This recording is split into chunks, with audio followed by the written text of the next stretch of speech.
Three 5-year-old triplets living in extreme poverty desperately call an emergency contact labeled Daddy as their home is demolished. Minutes later, 20 luxury cars arrive, and a powerful CEO discovers daughters he never knew existed. Before we begin this story of justice and redemption, type Amen in the comments and tell us which country you're watching from. The scorching afternoon sun beat down mercilessly on the crumbling favela neighborhood on the outskirts of São Paulo, where rows of makeshift houses constructed from salvaged wood, corrugated metal, and weathered cardboard stood precariously along narrow dirt paths that turned to rivers of mud during the rainy season. In one particularly dilapidated structure that could barely be called a house, more accurately described as a collection of mismatched materials held together by hope, rusted nails, and fraying rope, lived 32-year-old Isabella Santos and her 5-year-old triplet daughters, Sophia, Luna, and Maya. The dwelling consisted of a single room approximately 12 feet by 12 feet, with walls made from scavenged wooden pallets that allowed slivers of sunlight and rain to penetrate through countless gaps, a roof patched together from flattened cardboard boxes and plastic tarps that provided minimal protection from the elements, and a dirt floor covered partially by a threadbare rug Isabella had found in a dumpster behind a furniture store 3 years ago. The interior held their meager possessions: 3 thin mattresses stacked during the day to create more living space, a small camping stove with a single propane burner that Isabella used to cook their simple meals, a plastic bucket that served as their water storage since the neighborhood's communal tap was located 50 yards away, a cardboard box functioning as a makeshift table, and a few changes of clothing hanging from nails driven into the wooden walls. Isabella Santos stood at the entrance of their tiny dwelling, her hands trembling as she clutched the official-looking document that had been thrust into her hands just moments ago by a stern-faced man in a business suit who'd arrived with a clipboard, a camera, and an expression of complete indifference to the human impact of the words printed on the paper he'd delivered. The document bore the seal of the municipal government and contained legal language that Isabella, with her limited education that had ended at age 14, when economic necessity had forced her to abandon school and find work to support her ailing mother, struggled to fully comprehend. But certain phrases penetrated her confusion with devastating clarity. Municipal development project, eminent domain seizure, 30 days to vacate, no compensation for illegal structures, failure to comply will result in forced removal. Her dark eyes, once bright with dreams but now dulled by years of grinding poverty and relentless struggle, scanned the document repeatedly as if subsequent readings might somehow change the content or reveal a loophole that could save her family from the catastrophe these words represented. Behind her, inside the dim interior of their home, Sophia, Luna, and Maya played quietly with their only toys, a set of 3 worn plastic dolls that Isabella had purchased from a street vendor for the equivalent of $2, using money she'd saved over 3 months from her sporadic work cleaning offices in the wealthy neighborhoods across the city. The triplets were identical in appearance, with their mother's dark curly hair that formed wild halos around their small faces, enormous brown eyes that held depths of awareness unusual for children their age, awareness born from witnessing hardship and poverty that most 5-year-olds in more privileged circumstances couldn't imagine, and delicate features that hinted at a beauty that would one day turn heads if they survived long enough to reach adulthood, in an environment where childhood mortality from preventable diseases, malnutrition, and accidents was tragically common. Sophia, the eldest by 7 minutes, possessed a serious demeanor and protective instinct toward her sisters that made her seem years older than her actual age, often taking on responsibilities like making sure Luna and Maya ate their portions of whatever meager food their mother managed to provide, even if it meant Sophia herself went without. Luna, the middle triplet, had inherited her mother's gentle nature and artistic soul, spending hours arranging pebbles and scraps of paper into patterns that demonstrated an innate sense of beauty and order, despite the chaos of their circumstances. Maya, the youngest and smallest, was the dreamer of the 3, prone to telling elaborate stories about magical kingdoms and brave princesses who rescued themselves from towers without waiting for princes. Stories that provided escape from their harsh reality and brought moments of laughter and imagination into lives otherwise dominated by the daily struggle for survival. Isabella's mind raced through impossible calculations as she stood frozen in the doorway, the eviction notice feeling as heavy as a tombstone in her shaking hands despite its physical weight of mere ounces. 30 days to find new housing in a city where affordable accommodation was virtually non-existent for someone in her economic situation, where landlords required deposits she couldn't possibly accumulate, where even other favela locations were becoming increasingly scarce, as municipal development projects like the one displacing her family pushed the poor further and further to the margins of the sprawling metropolis. She earned approximately 300 Rs per month, roughly $60, from her irregular cleaning work, an income that barely covered food for 4 people and certainly provided nothing extra for savings or emergency funds. The favela where they currently lived, for all its poverty and hardship, at least provided a roof over their heads without requiring rent payments, allowing every centavo she earned to be directed toward sustenance rather than shelter.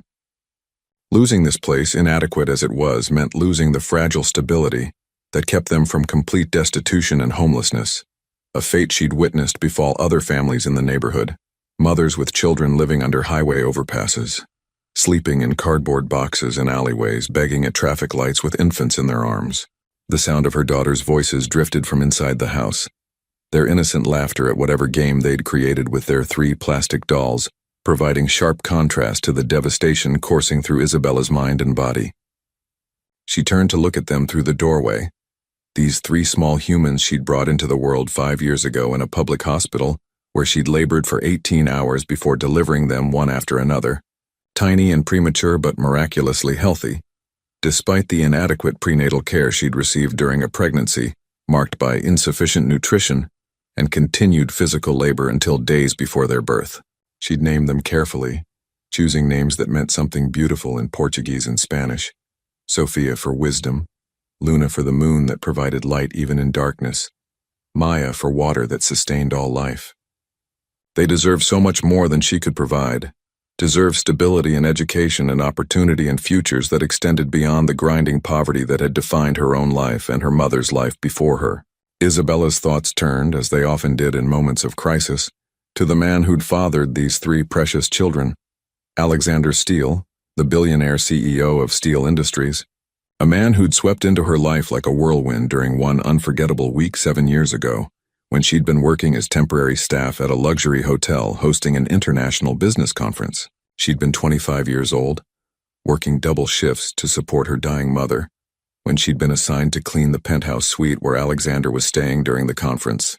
He'd been different from the other wealthy guests she encountered, kind and genuinely curious about her life, asking questions about her family and her dreams with what had seemed like authentic interest, rather than the patronizing curiosity she'd experienced from other rich people who viewed the poor as exotic specimens to be observed and discussed, but never truly seen as fully human. Over several days of brief conversations as she cleaned his suite, he'd learned about her dying mother, her abandoned education, her dreams of one day becoming a nurse and helping people in her community who couldn't afford medical care.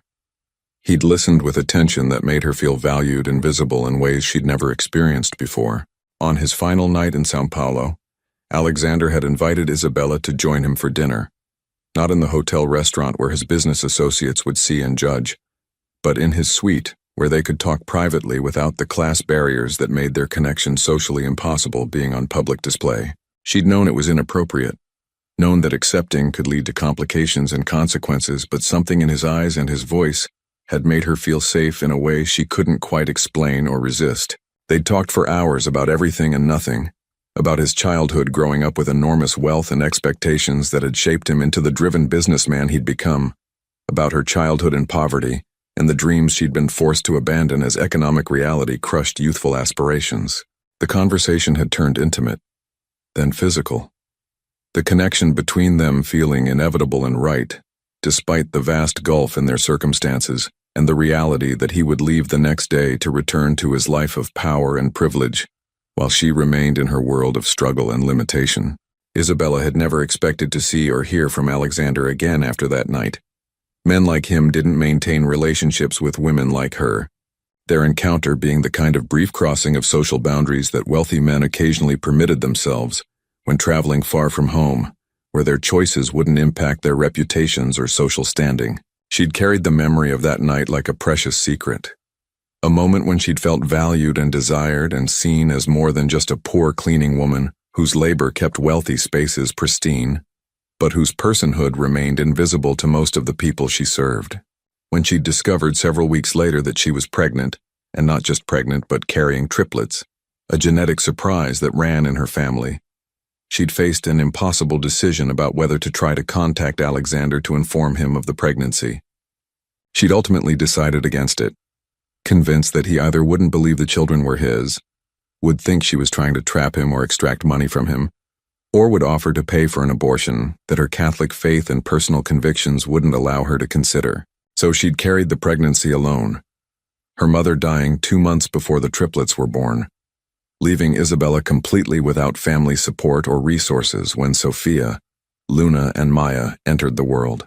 In the 5 years since their birth, Isabella had never contacted Alexander or informed him of his daughter's existence, reasoning that he'd moved on with his life and would want nothing to do with the complications that 3 illegitimate children would create for a man of his social standing and business prominence.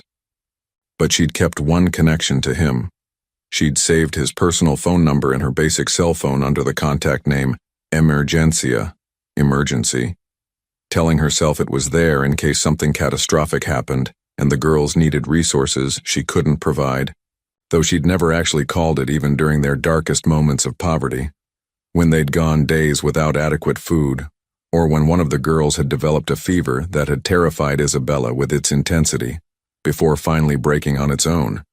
Since she couldn't afford to take the child to a doctor, the number remained in her phone like a talisman, simultaneously a source of potential salvation and a reminder of a world that existed parallel to hers, but would never truly intersect with her reality again except in memory. Now standing with the eviction notice in her hands and no conceivable solution to the crisis it represented, Isabella felt the weight of her isolation and helplessness pressing down with suffocating intensity. She had no family to turn to for help, no friends with resources that could make any difference, no savings or assets that could be converted to emergency housing funds. In 30 days, she and her 3 daughters would be thrown out of even this inadequate shelter, and she had absolutely no idea how she would protect them from the streets and the dangers that awaited homeless women and children in a city as large and indifferent as São Paulo. The thought of her daughters sleeping on sidewalks, of them being vulnerable to the predators who targeted the homeless, of them going hungry or cold, or frightened with no safe space to call home, filled Isabella with a desperation so profound it felt like drowning, like being pulled under dark water with no surface in sight and no air in her lungs. She looked down at her phone, at the contact labeled Emergencia, her thumb hovering over the name as internal debate raged in her mind. What would she even say if she called? How could she explain that she'd kept his children secret for 5 years? That she'd never contacted him or given him the opportunity to be part of their lives? That she was only reaching out now because she needed something from him? Would he even remember her? Or had she been one of many brief encounters during his travels? A forgettable interlude with a forgettable woman whose name and face had long since been erased from his memory? The potential for humiliation and rejection felt almost as frightening as the certainty of homelessness. Yet what choice did she have when her children's welfare hung in the balance and maternal instinct to protect them overrode personal pride and fear of judgment? Before she could overthink it further, before her courage failed completely, Isabella pressed the call button and listened to the international dialing tone as the connection traveled thousands of miles from her crumbling favela house to wherever Alexander Steele might be at this moment. The phone rang once, twice, 3 times, and with each ring Isabella's heart pounded harder, her breathing becoming shallow and rapid as panic and hope warred within her. What if he didn't answer? What if he did answer but didn't remember her? What if... Hello? The voice that answered was exactly as she remembered, deep and confident with that distinctive American accent that had seemed so exotic during their brief time together 7 years ago. Who is this? Isabella's voice caught in her throat, words tangling with emotions too complex to name, fear and shame and desperate hope rendering her momentarily mute as she clutched the phone with white-knuckled intensity. Alexander? She finally managed, her voice barely above a whisper, thick with the Portuguese accent she'd never lost despite practicing English phrases during quiet moments. It's Isabella. Isabella Santos. From Sao Paulo. From the hotel 7 years ago. I don't know if you remember. There was a pause on the other end of the line, a moment of silence that stretched unbearably, as Isabella waited to hear whether he recalled her at all, or whether she'd become just another anonymous memory in a life filled with business deals and social obligations, and countless interactions that blurred together into indistinguishable background noise. Isabella, Alexander finally said, and something in his tone, surprise mixed with what might have been pleasure, suggested memory intact and not entirely unwelcome. Of course I remember you. I've thought about you often over the years, wondered how you were doing, whether your mother recovered, whether you'd been able to pursue your nursing dreams. How are you? Why are you calling? Is everything okay? The genuine concern in his voice, the indication that she'd occupied space in his thoughts during the years since their encounter, nearly undid Isabella's fragile composure completely. Tears burned in her eyes as she struggled to find words adequate to explain the situation, to convey the emergency without completely falling apart or allowing her daughters to see her crying and become frightened. Alexander, I need to tell you something very important, and I need you to please listen without interrupting, because if I stop talking, I might not be able to start again. She took a shaky breath, her words tumbling out in a rush of confession and desperation. After you left Sao Paulo 7 years ago, I discovered I was pregnant, with triplets, 3 girls. They're your daughters, Alexander, Sophia, Luna, and Maya. They're 5 years old now. I never told you because I thought you wouldn't believe me or would think I wanted money or would want nothing to do with children born from one night, and I didn't want to complicate your life or create problems for you. She heard his sharp intake of breath, imagined his shock at this revelation delivered without warning or preparation, but she pushed forward before he could respond, before he could deny or question or accuse. I'm only calling now because we have an emergency and I have nowhere else to turn, and I'm terrified for them, Alexander. We're being evicted. The government is taking our land for development and we have 30 days to leave, but I have nowhere to go and no money for housing, and I'm so scared that my daughters will end up on the streets. I've never asked you for anything in 5 years, never tried to contact you or make demands, but I'm begging you now, please. If there's any way you can help us, if you can send some money for a deposit on a place or help us find housing, please. I'll pay you back somehow, I'll work, I'll do anything. But please don't let your daughters become homeless. Alexander Steele sat in his corner office on the 47th floor of Steel Industries headquarters in Manhattan, staring out floor-to-ceiling windows at the spectacular view of the city skyline, while his mind reeled from the words he'd just heard through his phone. Words that had shattered his carefully ordered afternoon and potentially his entire understanding of his own life in the span of a few explosive sentences. Triplet daughters, 5 years old, living in poverty in a Brazilian favela, facing eviction and potential homelessness. The information swirled in his consciousness like debris in a tornado, each fact significant on its own, but together creating a picture so overwhelming he struggled to process the full implications, while Isabella's desperate voice continued in his ear, apologizing for the intrusion and for keeping the secret and for only reaching out now when she needed help. Isabella, stop. He interrupted gently but firmly, his executive training kicking in even through his shock, his mind already shifting into problem-solving mode, because however unexpected this situation might be, it clearly required immediate action and decisive response rather than paralyzed disbelief. Stop apologizing. If what you're saying is true, and I'm not accusing you of lying, I'm just trying to process information that's completely unexpected, then I should have been told 5 years ago so I could support you and our daughters. But we can address that later. Right now, tell me exactly what's happening with this eviction. When do you have to leave? Where are you living currently? What resources do you have? Isabella provided details between struggling breaths that suggested she was crying or close to it. They lived in a favela structure that barely qualified as housing. The eviction notice gave them 30 days to vacate. She earned approximately $60 per month from irregular cleaning work. She had no savings or family to help them, no resources beyond the clothes they wore and a few basic possessions. Alexander listened while simultaneously typing rapid notes on his computer, his mind racing through logistical considerations and potential solutions, even as part of his consciousness remained stuck on the stunning revelation that he was apparently the father of 3 5-year-old girls, whose existence he'd been completely unaware of, Until approximately 3 minutes ago. I'm going to help you, Isabella, he said decisively, his tone carrying the authority that had built a business empire and commanded boardrooms filled with powerful executives. In fact, I'm going to do more than help. I'm going to come there personally. Give me your exact address. He pulled up flight information on his second monitor, scanning for the fastest route from New York to São Paulo. I can be on a plane in 2 hours and in São Paulo in about 10 hours.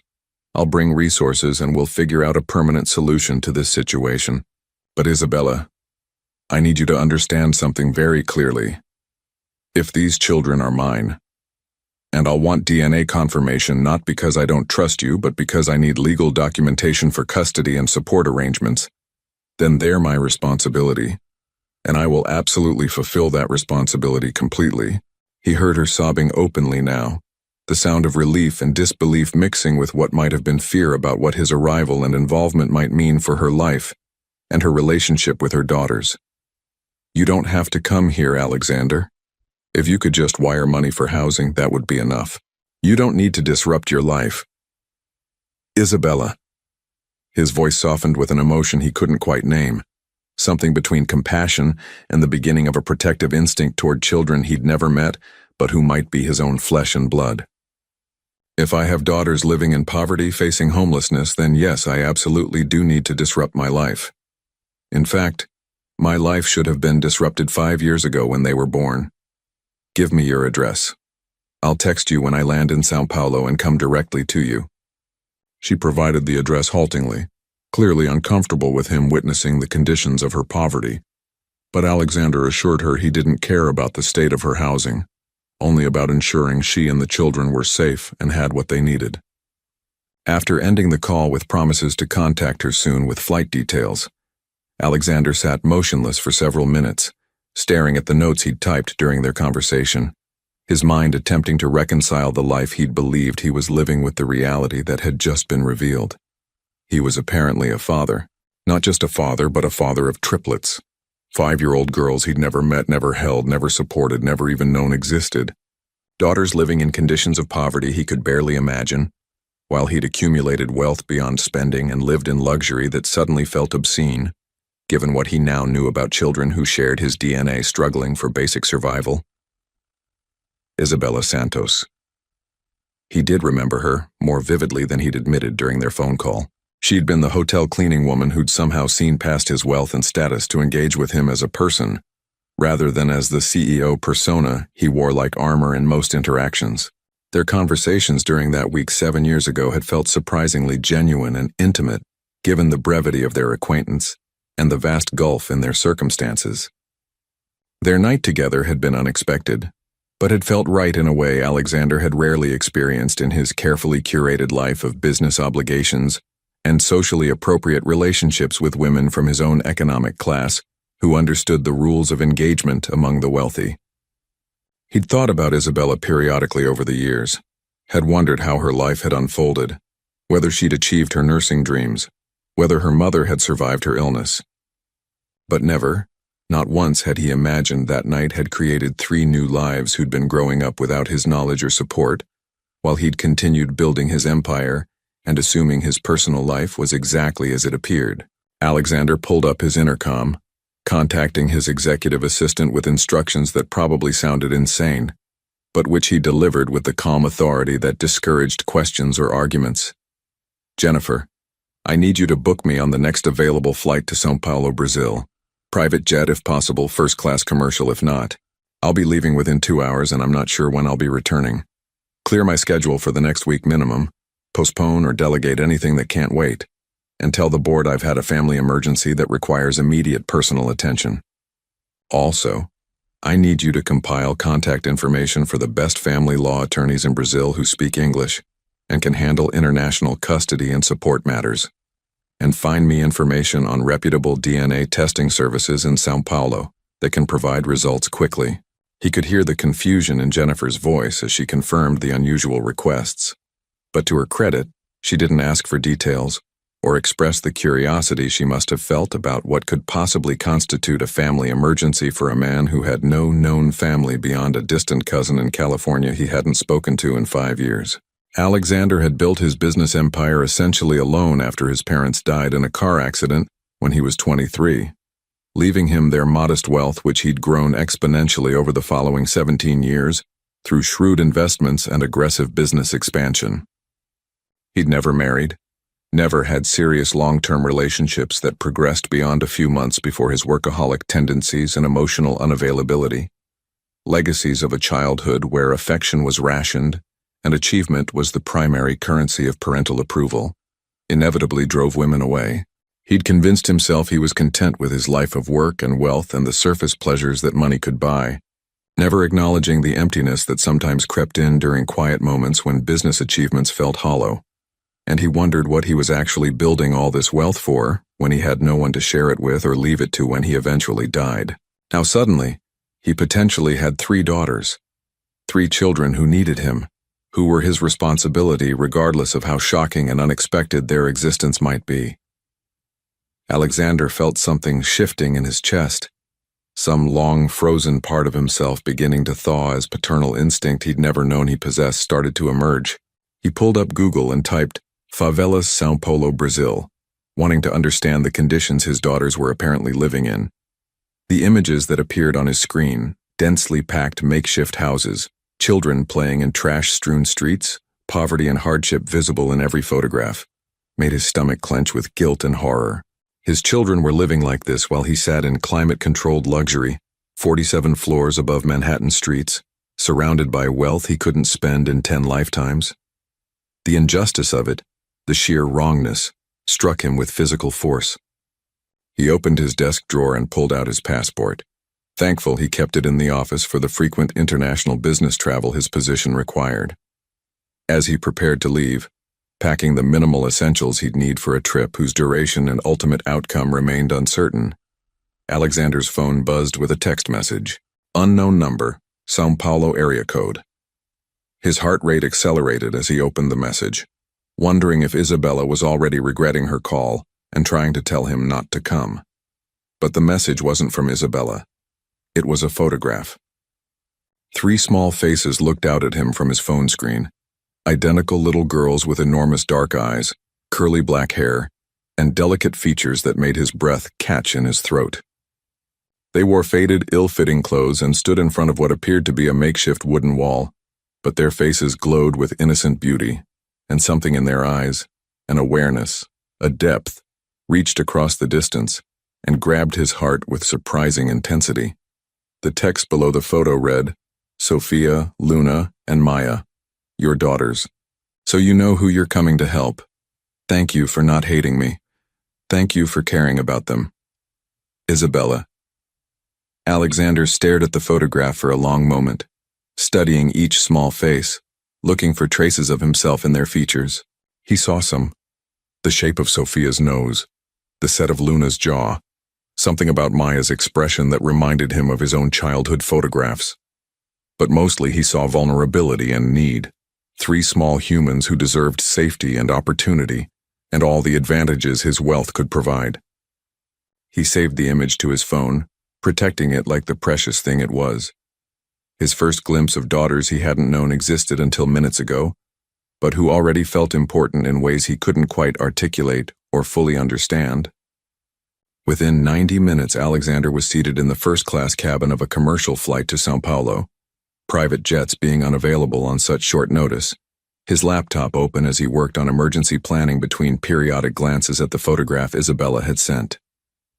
He'd contacted his attorney to begin researching Brazilian family law regarding paternity, custody, and child support. He'd arranged for a substantial wire transfer to Isabella's bank account, enough to cover immediate needs and provide a safety cushion while longer-term solutions were developed. He'd researched housing options in São Paulo, from modest apartments to luxury condominiums, trying to understand what would be appropriate for a woman who'd lived in poverty, but who was the mother of his children and therefore deserved support and security. The complexity of the situation, the emotional implications, the legal considerations, the practical logistics of integrating 3 children and their mother into his life or providing for them in ways that respected Isabella's autonomy while ensuring his daughter's welfare, occupied his mind throughout the 10-hour flight. As the plane descended toward São Paulo's international airport in the early morning darkness, Alexander felt nervousness he rarely experienced in any professional context, but which seemed appropriate for a meeting that would fundamentally change his life, regardless of how the details ultimately unfolded. He was about to meet his daughters for the first time. He was about to see Isabella again after 7 years and confront the reality of what their brief connection had created. He was about to face conditions of poverty he'd never personally witnessed, despite his intellectual awareness that such poverty existed, and he was about to make decisions that would affect multiple lives in profound ways, that required wisdom and compassion he hoped he possessed, but wasn't entirely certain he did. The São Paulo dawn was breaking as his taxi navigated through early morning traffic toward the address Isabella had provided. The city awakening with the frenetic energy characteristic of Latin American metropolises, where millions of people pursued their daily survival, in conditions ranging from extreme wealth to desperate poverty, often existing side by side in jarring proximity. As they drove further from the airport and the more prosperous central districts, the character of the neighborhoods changed dramatically. High-rise buildings giving way to lower structures, paved roads deteriorating into rutted dirt paths, obvious prosperity replaced by visible poverty that became more extreme with each mile. Finally, the taxi stopped at the edge of an area the driver identified as a favela, explaining in halting English that he couldn't drive further into the neighborhood, but could point Alexander toward the specific location if he was certain he wanted to proceed on foot. Alexander paid the driver generously, shouldered his small travel bag, and began walking in the direction indicated, his business suit and obvious wealth marking him as dramatically out of place in this environment of improvised housing, and watching eyes that assessed him with mixtures of curiosity and calculation. He walked carefully along narrow paths between densely packed structures, his phone GPS guiding him toward the specific coordinates Isabella had provided, his senses overwhelmed by sounds and smells and sights completely foreign to his everyday experience. Children played in areas that would fail any conceivable safety standard. Laundry hung between buildings so close together they nearly touched. Cooking fires produced smoke that hung in the still morning air, and everywhere people emerged from their homes to begin their daily routines of survival and perseverance, in circumstances that would have broken many people, but which these residents navigated with apparent resilience, born of necessity. He found Isabella's house, though calling it a house seemed generous given its obvious lack of structural integrity and basic amenities, and stood for a moment taking in the reality of where his daughters had apparently spent their entire lives. The structure looked as though a strong wind might collapse it entirely, gaps visible between wooden slats that formed walls, a roof that clearly provided minimal weather protection, no visible plumbing or electrical connections. This was where children who shared his DNA were living? This was the environment he'd unknowingly condemned his own offspring to, through his ignorance of their existence? The guilt that washed over Alexander in that moment felt physically painful, a crushing weight of responsibility shirked and harm caused through absence rather than action. Before he could knock or call out, the makeshift door opened and Isabella stood there, looking exactly as he remembered but also dramatically different, still beautiful despite obvious exhaustion and stress, her dark eyes meeting his with a mixture of relief and apprehension and something else he couldn't quite identify. They stared at each other for a long moment. 7 years of separation compressed into seconds of reconnection, loaded with complexity and unspoken emotions. "You actually came," Isabella whispered in Portuguese accented English, her voice thick with disbelief and gratitude. "I didn't really believe you would. I thought maybe you'd just send money and want nothing to do with us directly." Alexander stepped forward, his voice gentle despite the storm of emotions churning within him. "Isabella, I came because if I have daughters, I need to meet them and figure out how to be their father, however belatedly. Can I see them?" She nodded and stepped aside, gesturing him into the tiny space that was somehow home to 4 human beings. In the dim interior, lit only by early morning light filtering through wall gaps, Alexander saw them. 3 small girls who'd been sleeping on thin mattresses but who were now sitting up, awakened by voices, staring at the stranger who'd entered their home with identical expressions of curiosity and uncertainty. Sophia, Luna, and Maya, his daughters. Looking at them now, in person rather than in a photograph, Alexander felt something crack open in his chest. Some long-sealed chamber of his heart that had never contained paternal love, before this moment suddenly flooded with overwhelming protective instinct and connection. He knelt down to their level, making himself less physically intimidating, his eyes moving from face to face, drinking in details of features and expressions. "Hi," he said softly in English, then looked to Isabella to translate to Portuguese if necessary. "My name is Alexander. I'm a friend of your mother's, and I came to help make sure you're safe and taken care of." 3 pairs of enormous dark eyes studied him with the wariness of children who'd learned that strangers could be dangerous, and that safety was never guaranteed. But something in Sophia's gaze, a desperate hope, made her brave enough to whisper a question in Portuguese that Isabella translated with obvious discomfort. "Are you our daddy? Mama has your picture hidden in her special box. Are you the daddy we're not supposed to talk about?" Alexander looked up at Isabella, seeing confirmation in her embarrassed expression that apparently she'd kept some record of him, some evidence of his existence that the children had discovered. He looked back at Sophia and her sisters, taking a deep breath before answering the question that would change everything. "Yes," he said clearly, his voice steady despite internal tumult. "I'm your daddy, and I'm very sorry I didn't know about you before now. But I'm here now, and I'm going to make sure you're safe and that you have everything you need. I promise." The silence following Alexander's declaration stretched for several heartbeats as his words hung in the air of the tiny dwelling, their implications enormous and life-altering for everyone present in that cramped space that smelled of poverty and fear, and now perhaps the beginning of hope. Sophia, Luna, and Maya continued to stare at this stranger who'd just claimed to be their father, their young minds visibly working to process what this meant and whether it was safe to believe in promises from a man they'd never met before this moment. Isabella stood frozen near the doorway, her hand pressed against her mouth as tears streamed down her face. Tears of relief mixed with apprehension about what Alexander's presence and acknowledgement might mean for the fragile life she'd built for her daughters, despite its inadequacy. Maya, the youngest and most impulsive of the triplets, was the first to move, climbing off the thin mattress and approaching Alexander with the fearless curiosity characteristic of 5-year-olds who hadn't yet learned to fully protect themselves from potential disappointment. She stopped just inches from where he knelt, her small hand reaching out tentatively to touch his face as if confirming he was real rather than a dream or fantasy. "You're really our daddy?" she whispered in Portuguese, her voice carrying wonder and disbelief. "The daddy from Mama's picture? The daddy we're not supposed to wish for because wishing makes Mama sad?" Alexander felt his throat tighten at her words, at the implication that these children had been taught not to long for a father, because that longing caused their mother pain. Pain presumably rooted in guilt about keeping their existence secret, and in her own grief about circumstances that made his involvement seem impossible. He gently took Maya's small hand in his much larger one, marveling at her delicate bones and soft skin, his first physical contact with a child who was his own flesh and blood. "Yes, I'm really your daddy," he confirmed, looking into her eyes that were so like Isabella's, but held something of himself as well in their intensity and directness. "And you're allowed to wish for me, to want me in your life. I want to be in your life too, all of you." He extended his other arm in invitation toward Sophia and Luna, who still sat on the mattress watching with cautious hope.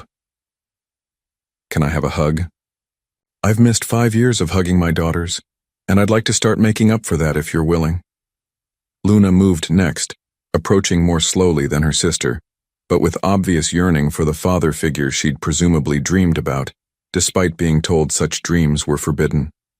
She pressed against Alexander's side, her curly hair tickling his neck as he wrapped his arm around her small body, feeling her trembling slightly, from emotion or fear or excitement he couldn't determine. Sophia remained on the mattress a moment longer, her serious face showing the conflict of wanting to trust but being old enough to have learned caution and to protect herself from potential disappointment. But ultimately her need for a father overcame her protective instincts, and she walked slowly to Alexander, studying his face intensely before finally allowing herself to be enfolded into his embrace alongside her sisters. Alexander knelt there on the dirt floor of the favela shack, holding 3 small daughters he'd known existed for less than 24 hours, feeling emotions he'd never experienced before. Overwhelming love mixed with crushing guilt about their years of poverty while he'd lived in obscene luxury. Fierce protectiveness toward these vulnerable children who'd been denied their birthright of security and opportunity. Determination to ensure their future would be radically different from the circumstances of their first 5 years. He looked up at Isabella over the girls' heads, seeing her watching them with a complex expression that mixed joy at seeing her daughters finally meet their father with apprehension about what would happen next, what claims he might make, what changes his presence would force upon their lives. "Isabella, we need to talk," Alexander said gently, mindful of little ears listening to every word even if they couldn't understand the English he spoke. "But first, let's get you and the girls out of this place and somewhere safe and comfortable where we can have proper conversations and figure out the best path forward." He stood carefully, maintaining contact with the triplets who seemed reluctant to release him now that they'd finally found the father they'd been told not to wish for. "I've booked rooms at a hotel near the city center, a suite with multiple bedrooms where you'll all be comfortable. We'll go there now, and then we can talk about permanent solutions and what you need and what's best for everyone involved." Isabella's eyes widened with alarm at the suggestion of leaving immediately with this man she'd known only briefly 7 years ago and hadn't seen since, despite him being the father of her children. "Alexander, I appreciate the offer, but I can't just leave our home, everything we have." She gestured at the meager possessions that comprise their entire material existence. "And go to a hotel with you. What will people think? How will I explain?" "Isabella." Alexander interrupted gently but firmly, his CEO authority emerging in his tone. "This isn't a home, it's a structure that could collapse in the next strong storm. And according to the eviction notice you received, you have to leave anyway within 30 days. So we're just accelerating that timeline by a few weeks while we figure out better arrangements." He softened his voice, recognizing that pride and autonomy were important to her, even in circumstances of extreme poverty. "I'm not trying to control you or take over your life. I'm trying to ensure my daughters have safe, adequate housing immediately, rather than in 30 days when you've been forced out with nowhere to go. Please let me do this. Let me start making up for 5 years of unintentional absence by providing what you should have had from the beginning: security, support, resources." The internal struggle was visible on Isabella's face as pride warred with maternal instinct to accept help that would benefit her children, even at cost to her own dignity and autonomy. Finally, practical necessity won over pride, and she nodded slowly, her shoulders sagging with the release of resistance she'd been maintaining through sheer will. "Okay," she whispered. "We'll go to the hotel. But Alexander, I need you to understand, I'm not looking for charity or expecting you to solve all our problems permanently. I just need help with the immediate emergency of losing our home. After that, I'll figure out how to provide for them as I always have." Alexander wanted to argue that she shouldn't have to figure it out alone, that he had both the means and the obligation to provide permanently for children who were his responsibility. But he recognized this wasn't the moment for that conversation. Instead, he simply nodded and helped Isabella gather their few possessions into 2 battered bags: clothes, the 3 worn dolls, some papers Isabella kept in a metal box, a photograph album. The totality of 5 years of life for 4 people fit into 2 small bags, a fact that struck Alexander as both tragic and telling about the poverty they'd endured. As they prepared to leave, neighbors began emerging from surrounding structures, watching with undisguised curiosity as Isabella and her daughters prepared to depart with a wealthy foreign man whose expensive suit and obvious affluence marked him as dramatically out of place in this environment.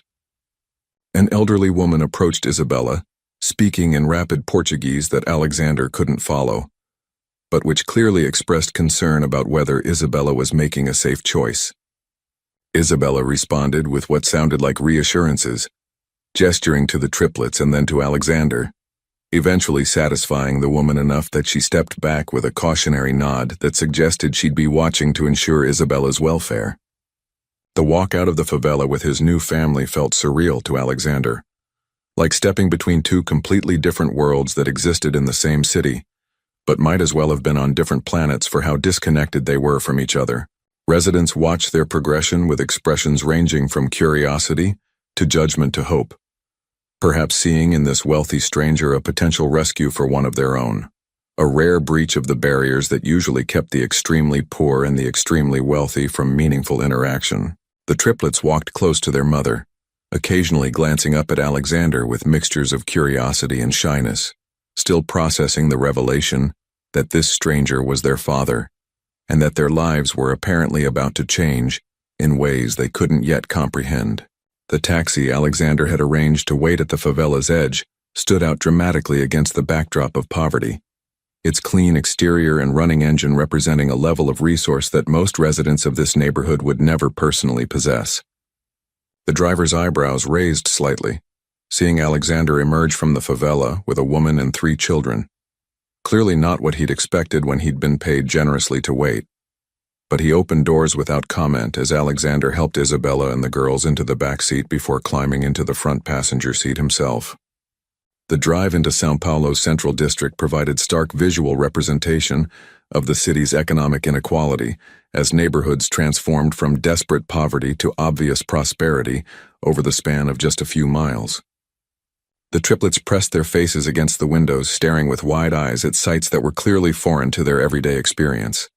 Paved roads, traffic lights, tall buildings, shops with displayed merchandise, restaurants with outdoor seating, people dressed in clean clothes and walking with purpose toward whatever destinations their days required. They whispered to each other in Portuguese, pointing out things Alexander took for granted but which were apparently novel and amazing to children, whose world had been circumscribed by the boundaries of their poor neighborhood. Isabella sat silent beside her daughters, her expression difficult to read as she watched the passing scenery. Was she embarrassed that her children were so amazed by ordinary urban sights that most 5-year-olds would find unremarkable? Was she grieving for the experiences and exposure she hadn't been able to provide them? Was she anxious about what lay ahead? Alexander wanted to reach back and take her hand, to offer some physical reassurance that he wasn't judging her or planning to use her circumstances against her. But the physical distance between front and back seat prevented such connection, and perhaps the emotional distance of 7 years apart and radically different life circumstances made such gestures premature regardless. The hotel Alexander had selected was a 5-star property known for discretion and excellent service, the kind of establishment where wealthy guests' unusual circumstances or requests were handled with professional neutrality rather than curiosity or gossip.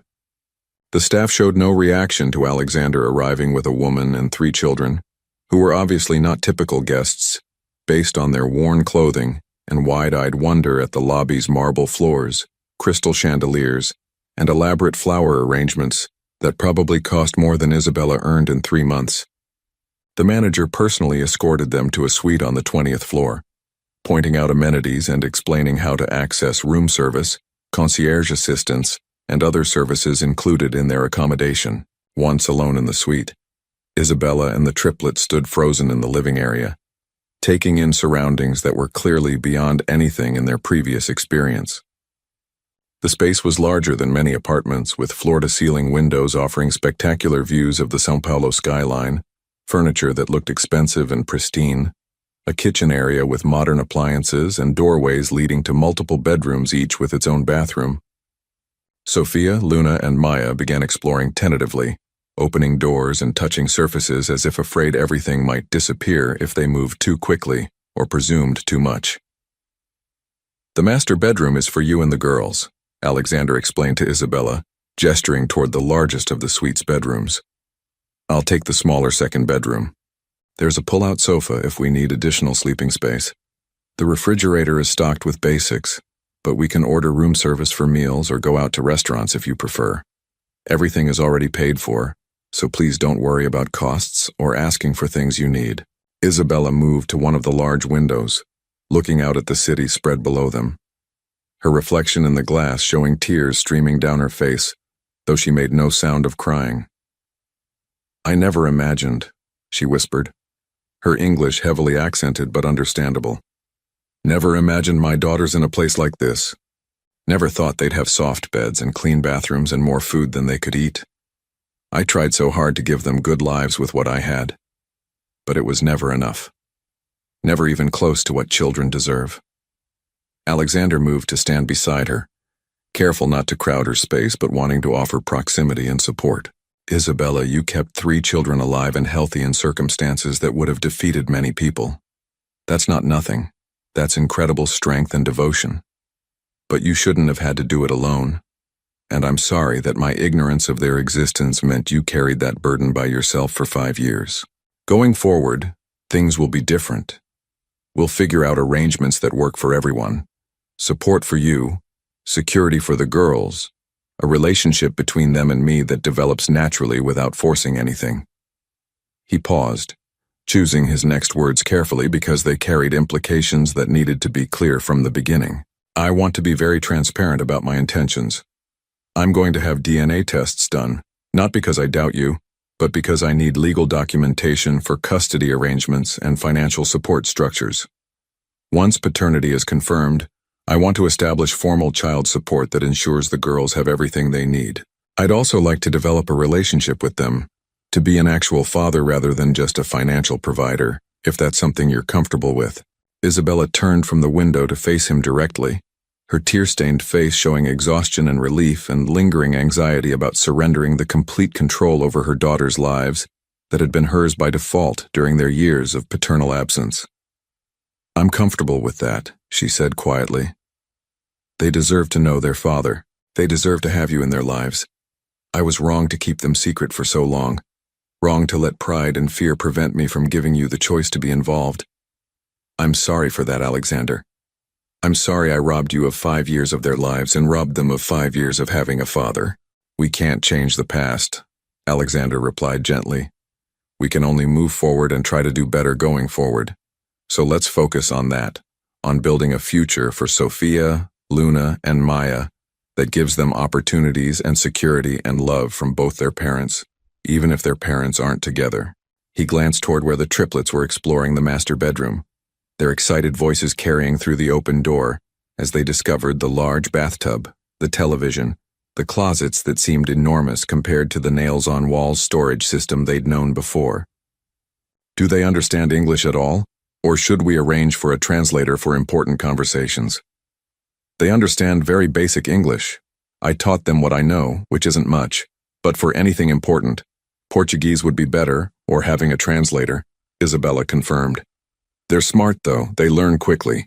If they're exposed to English regularly, they'll probably pick it up faster than you'd expect. Alexander nodded, mental wheels already turning with planning for language tutoring, education assessments, everything his daughters would need to bridge the gap between the life they'd known and the opportunities he wanted to provide. But that was future concern. For now, they needed immediate care and time to adjust to their dramatically changed circumstances. Why don't you and the girls clean up, rest, eat something, he suggested. I need to make some phone calls arranging the DNA testing and consulting with attorneys about the legal aspects of establishing paternity and support. We can talk more later about longer-term plans once you've had time to process everything that's happened in the past few hours. Over the following 3 days, the hotel suite became a temporary haven, where Alexander, Isabella, and the triplets began the delicate process of building relationships and trust that would form the foundation for whatever permanent arrangements ultimately emerged from their unexpected reunion.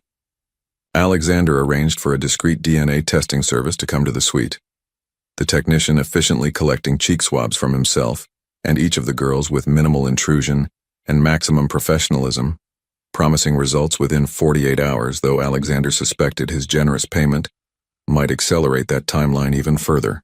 While waiting for confirmation of what seemed obvious from physical resemblances and Isabella's account, Alexander focused on simply spending time with his daughters, learning their personalities and preferences, allowing them to become comfortable with his presence before pushing for deeper connection, or more formal father-daughter dynamics. Sophia, he discovered, was the natural leader among the triplets despite their identical age, the one who checked on her sister's welfare, who made decisions about which games to play or how to divide shared resources, who intervened when minor conflicts arose between Luna and Maya over toys or attention.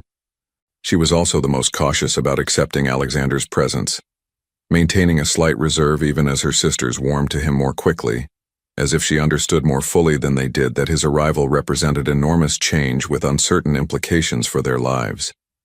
Alexander respected her wariness, made no demands for affection or trust she wasn't ready to give, instead demonstrating through consistent, gentle behavior that he was safe, reliable, and genuinely interested in her well-being without conditions or expectations of immediate reciprocation. Luna emerged as the creative and sensitive middle triplet, spending hours drawing elaborate pictures with the art supplies Alexander had purchased during a shopping expedition to provide the girls with toys and activities to occupy their time in the suite. Her artwork showed surprising sophistication for a 5-year-old, with attention to color and composition that suggested natural artistic talent deserving of nurturing and proper instruction. She was also the most emotionally expressive of the three, crying easily when moved by something beautiful or sad, laughing with complete abandon when something delighted her, showing affection toward Alexander more quickly than Sophia, but with an intensity that suggested she'd been hungry for paternal attention throughout her young life. Maya, the youngest, proved to be the most verbally advanced and socially bold, asking Alexander constant questions about his life, his work, his home, his feelings, with a directness that was sometimes hilarious and sometimes touched on topics that required careful navigation. "Why didn't you come see us before?" she asked during their second day together, her enormous eyes studying his face with disconcerting intensity. "Didn't you know we were waiting for our daddy? Mama said you lived far away, but planes can go anywhere, so why didn't you come on a plane sooner?" Alexander had knelt to her level, understanding that dismissing her question or offering platitudes would be both disrespectful and counterproductive to building genuine relationship. "I didn't come sooner because I didn't know you existed, Maya. Your mama didn't tell me about you and your sisters when you were born, so I've been living my life not knowing I had daughters waiting for me. If I'd known, I would have come immediately. Now that I do know, I'm here, and I'm going to be part of your life from now on." Does that make sense? Maya had processed this information with visible concentration, her young mind working through complex concepts about adult choices and communication failures. "Mama should have told you," she'd declared with the moral certainty of childhood. "It's not nice to keep secrets, especially important secrets about children. We're very important." The declaration had made Alexander smile despite its implicit criticism of Isabella, because Maya was absolutely correct. They were very important, and their existence should have been communicated regardless of Isabella's reasons for silence. Isabella herself remained slightly reserved during those first days, clearly uncomfortable with the luxury surroundings and the inversion of power dynamics that came from being dependent on Alexander's resources and goodwill after 5 years of complete autonomy in her daughter's upbringing. She oscillated between gratitude for his help and defensive protection of her dignity and her role as the girl's primary parent, sometimes bristling when Alexander made suggestions about their care or needs, other times collapsing into tears of relief that she no longer carried sole responsibility for their welfare. Alexander tried to navigate this emotional complexity with patience and respect, recognizing that Isabella's pride had been wounded by circumstances that forced her to accept help, and that her identity as capable mother was threatened by his arrival with resources that made her 5 years of struggle seem inadequate, despite her obvious devotion and sacrifice. On their third evening in the suite, after the girls had fallen asleep in the large master bedroom they shared with their mother, Alexander and Isabella finally had the extended conversation that had been postponed while they focused on immediate needs and gradual adjustment.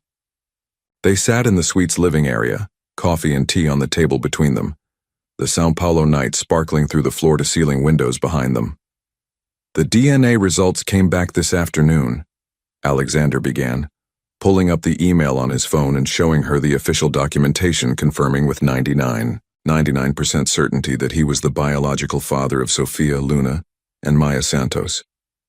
"Not that there was much doubt, but now it's legally documented, which allows us to move forward with formal arrangements." Isabella accepted the phone, scanning the results with an expression that mixed satisfaction at having her truthfulness confirmed with apprehension about what formal arrangements might entail. "What kind of arrangements are you thinking about?" she asked carefully, returning his phone and meeting his eyes with a directness that reminded him of their conversation 7 years ago, when she'd impressed him with her intelligence and honesty, despite the class barriers between them. Alexander leaned forward, his posture open and non-threatening as he delivered information he knew might sound overwhelming or potentially threatening to Isabella's autonomy. First, financial support. I want to establish a trust fund for each girl that will ensure they have resources for education, housing, medical care, and general welfare throughout their lives. I'm thinking $5 million per child, invested conservatively to generate ongoing income while preserving principal. He watched Isabella's eyes widen in shock at the sum, an amount that represented more money than she'd earn in 100 lifetimes at her current income level. Additionally, I want to provide monthly support payments to you for their ongoing expenses, housing, food, clothing, activities, whatever they need. I'm thinking around $10,000 per month, adjusted annually for inflation. Isabella made a choked sound that might have been a laugh or a sob or some combination of both, her hand covering her mouth as she processed the numbers he just quoted so casually. Alexander, that's insane. That's more money than I can even imagine. $10,000 per month is more than I currently earn in 2 years. You don't need to give us that much. Isabella, I can afford it easily without any impact on my lifestyle or financial security. Alexander interrupted gently but firmly. And more importantly, the girls deserve it. They deserve to have the opportunities and security that come from having a father with substantial resources, just as they would have had from birth if I'd known about them. I'm not doing this as charity or to make you feel indebted. I'm doing it because it's my responsibility and my privilege as their father. He paused, letting her absorb that information before continuing with the more emotionally complex aspects of his proposed arrangements. Beyond financial support, I'd like to establish a custody arrangement that gives us both legal rights and responsibilities. I'm not trying to take the girls away from you. You're their mother and you've been their only parent for 5 years, which gives you a bond with them that's irreplaceable and primary. But I would like formal recognition as their father with rights to visit, to be involved in major decisions about their education and medical care, to have them spend time with me regularly so we can develop a real relationship. How that looks practically, whether that means I relocate to São Paulo or you and the girls eventually move to New York, or we arrange international visits on some regular schedule. We can figure out together based on what works best for everyone. Isabella was crying openly now, tears streaming down her face as the full magnitude of what Alexander was offering penetrated her defenses and her pride, the reality sinking in that her daughters would have opportunities and security she'd never dreamed possible when she'd been raising them alone in desperate poverty. "Why are you being so generous?" she asked through her tears. "You could easily arrange for minimal support, or fight for custody and try to take them away from me as punishment for not telling you about them. Why are you being so kind when I kept them secret and only told you because I needed emergency help?" Alexander considered her question carefully before answering, recognizing that his response would shape Isabella's understanding of his character and motivations going forward. "I'm being generous because I can be, and because it's the right thing to do," he said simply. "Yes, I'm angry that you didn't tell me about the girls when they were born.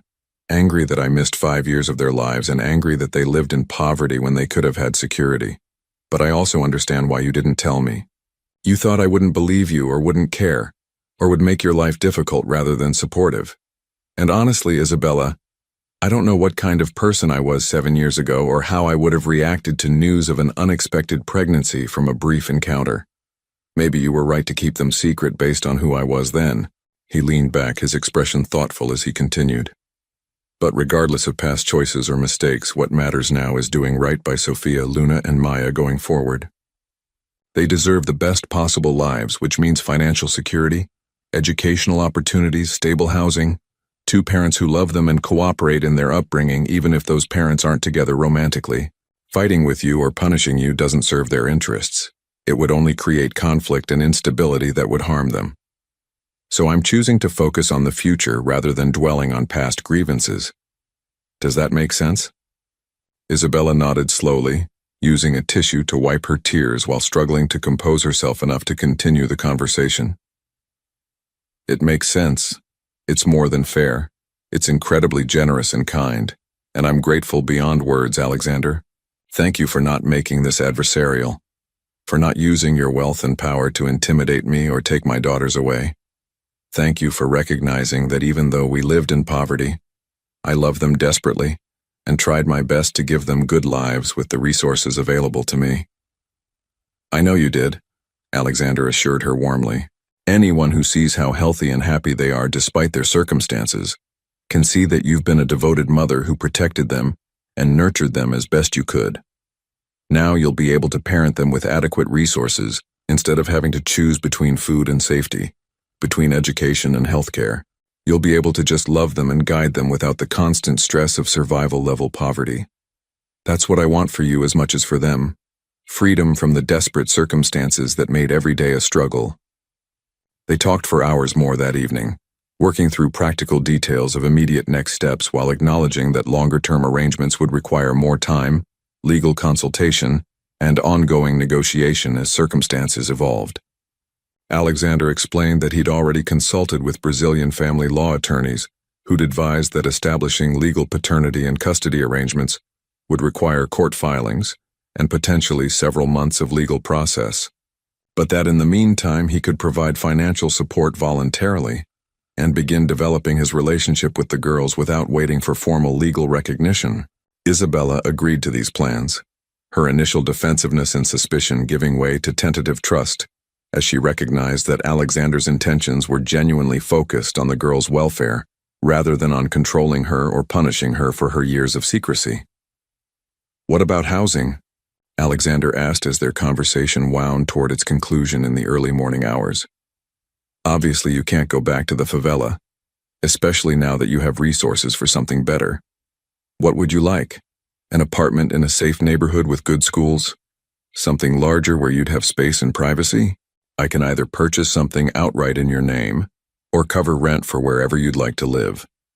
Your choice. I want you to feel ownership and control over your living situation rather than feeling like you're in a place I selected without your input."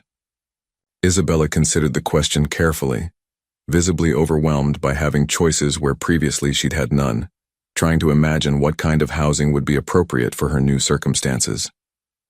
"Something modest," she finally said.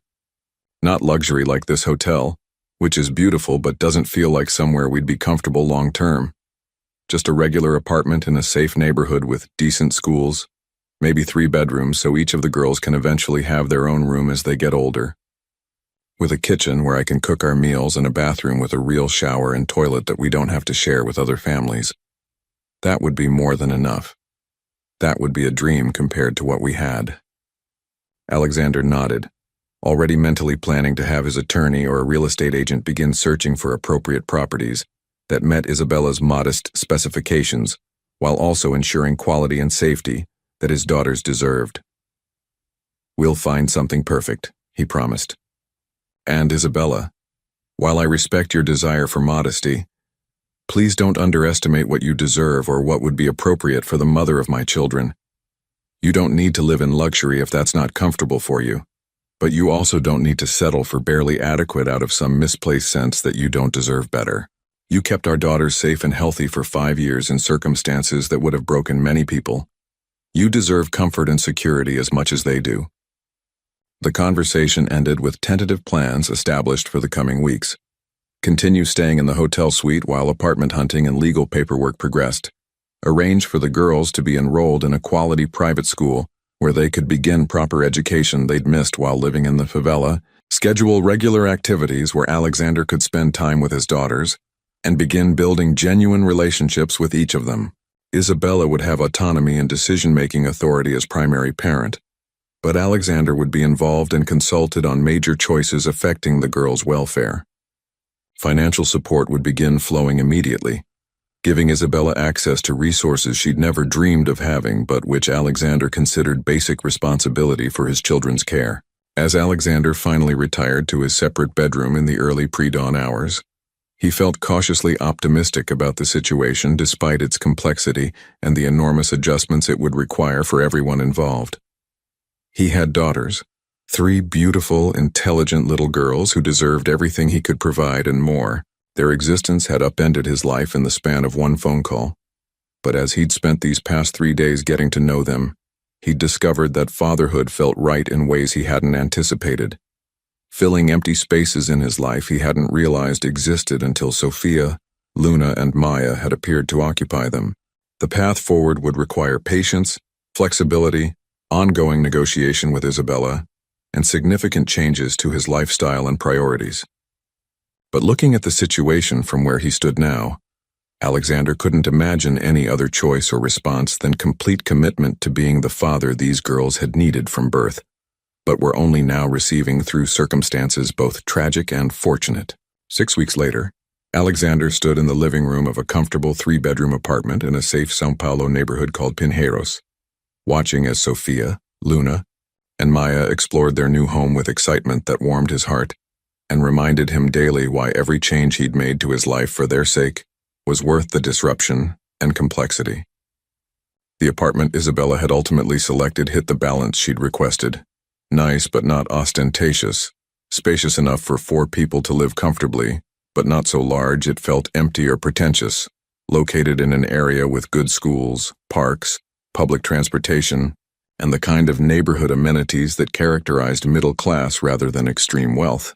Alexander had purchased the property outright in Isabella's name, ensuring she had security and ownership that couldn't be threatened by future changes in their co-parenting relationship or his life circumstances. The apartment had been furnished through a collaborative process, where Isabella selected items that reflected her taste and what she considered appropriate for children, while Alexander provided the budget that allowed her to choose quality and comfort, rather than constantly compromising based on price. The result was a home that felt warm and lived in rather than sterile and perfect.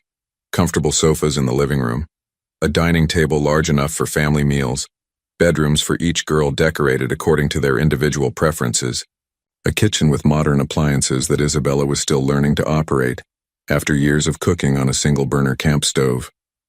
Photographs adorned the walls, professional portraits Alexander had commissioned of the girls, candid shots from their outings and activities over the past 6 weeks, even a few from Isabella's collection documenting their earlier life in the favela that she'd wanted to preserve as a reminder of where they'd come from and how far they'd traveled.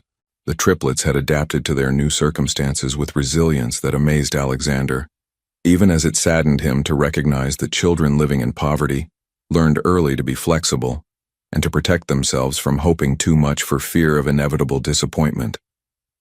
They'd enrolled in a private bilingual school where teachers familiar with integrating students from diverse backgrounds had helped them adjust to classroom routines and academic expectations while being sensitive to the gaps in their previous education. Sophia was thriving academically, soaking up knowledge with the hunger of a bright child who'd been denied educational opportunity during her first 5 years. Luna had immediately gravitated toward the art program, spending every spare moment painting and drawing with proper supplies under the guidance of a teacher who recognized her natural talent and encouraged its development. Maya had become the social butterfly of the kindergarten class, making friends with confident ease and demonstrating verbal skills that had her teachers predicting strong academic performance as she matured. Alexander had restructured his entire life to accommodate his new role as father to children who lived in São Paulo, while his business remained headquartered in New York. He'd relocated to Brazil semi-permanently, taking a luxury apartment near Isabella's more modest home, where he stayed during the 3 weeks per month he now spent in São Paulo, returning to New York only for the 1 week monthly, when critical business matters required his physical presence. He'd promoted his COO to essentially run daily operations, trusting his executive team to handle the majority of decisions that had previously required his personal attention, reserving his own involvement for strategic direction and major contracts while delegating everything else to competent people he'd hired, precisely because they could function without constant oversight. The arrangement required enormous trust in his team and acceptance that the company might grow more slowly or take directions he wouldn't have chosen if he remained hands-on. But Alexander had discovered that fatherhood trumped business empire in his personal hierarchy of values in ways he'd never anticipated before. Sophia, Luna, and Maya entered his life. His relationship with each daughter was developing along unique trajectories that reflected their individual personalities and his growing understanding of their specific needs and preferences. Sophia had gradually warmed to him as she'd observed that his promises were consistently kept, that his presence in their lives remained stable rather than disappearing as she'd apparently feared. During those early weeks when trust was still being established, she'd begun coming to him with questions and problems, seeking his advice or help with homework, sitting beside him during movie nights with increasingly comfortable physical proximity that demonstrated growing sense of safety. Last week she'd spontaneously hugged him goodbye when he'd dropped them at school, the first truly voluntary display of affection she'd initiated, and Alexander had carried the memory of that moment like a treasure throughout the day.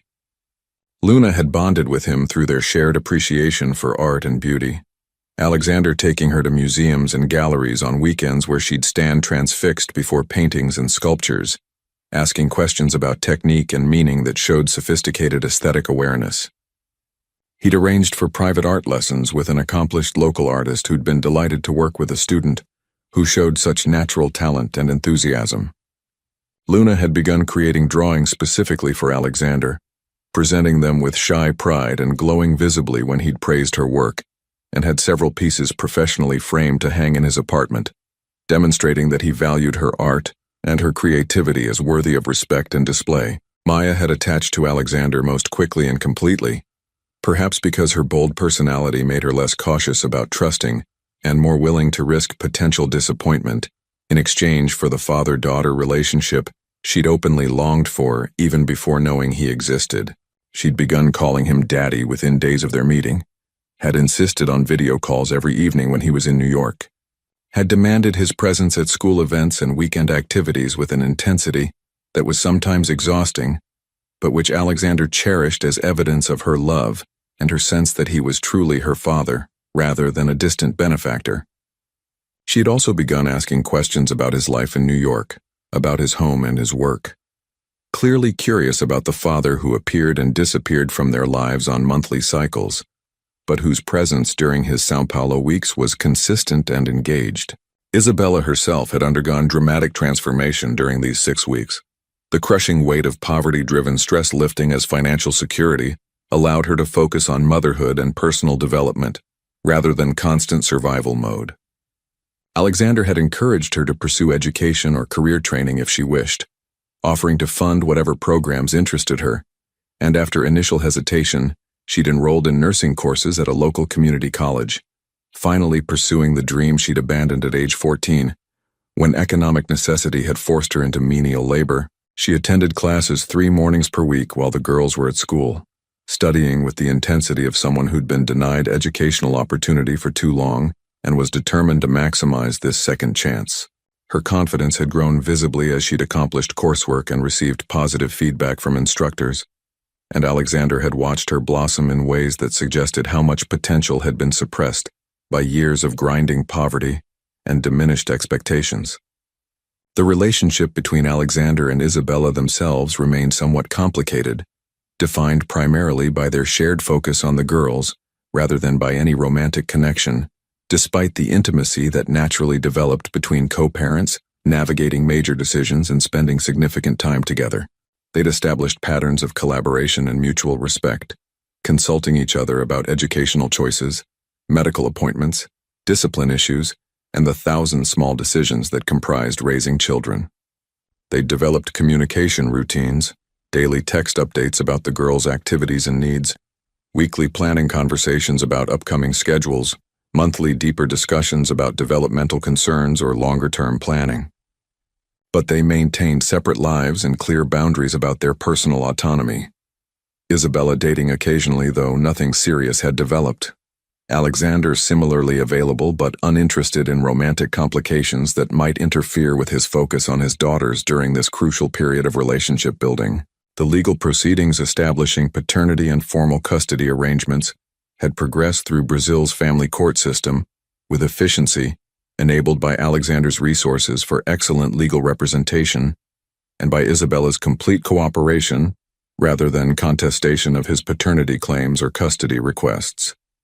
The judge handling their case had seemed impressed by their collaborative approach and their obvious shared commitment to the children's welfare, despite the unusual circumstances of their family structure, signing orders that gave them joint legal custody, with Isabella maintaining primary physical custody, given her status as the girl's lifelong caregiver, and Alexander receiving generous visitation rights during his time in Sao Paulo, plus extended visits during school holidays when the girls might travel to New York to experience his life there. Today marked a milestone in their evolving family structure. Alexander's parents' anniversary had they lived, and he'd decided to commemorate it by having the girls' names legally changed to include his surname. They would become Sofia Santos Steele, Luna Santos Steele, and Maya Santos Steele, maintaining their mother's name while adding formal recognition of their father and his family legacy. Isabella had agreed to the change after some initial hesitation about whether it might signal attempt to claim the girls more fully or diminish her own parental identity. But Alexander had assured her it was simply about ensuring his daughters carried forward his family name while honoring hers equally, creating linguistic representation of their dual heritage and parentage. The name change hearing had been that morning, a brief court appearance where the judge had asked the girls directly if they wanted to add their father's name to their own, and all three had enthusiastically agreed, Maya declaring loudly enough for the entire courtroom to hear that, "Of course we want to be Steeles too because Daddy is our daddy and families have the same names." The judge had smiled at her confidence and had signed the orders officially changing their legal names. And now they were celebrating with a special dinner in the new apartment. Isabella cooking traditional Brazilian dishes while Alexander had contributed fancy desserts from an upscale bakery and sparkling juice so the girls could participate in toasts marking the occasion. As they sat around the dining table that evening, all seven of them, Alexander, Isabella, Sophia, Luna, Maya, and the two neighbors Isabella had befriended who'd become like family in the weeks since moving to this building, Alexander felt contentment he'd never experienced during his years of business success and accumulated wealth. This, he realized, was what actually mattered. Not quarterly earnings or stock prices or market dominance, but sitting around a table with people he loved, celebrating small milestones, building memories and relationships that would endure long after business empires had risen and fallen. His daughters were healthy, safe, educated, and developing into confident young people with opportunities he'd ensure they could fully realize.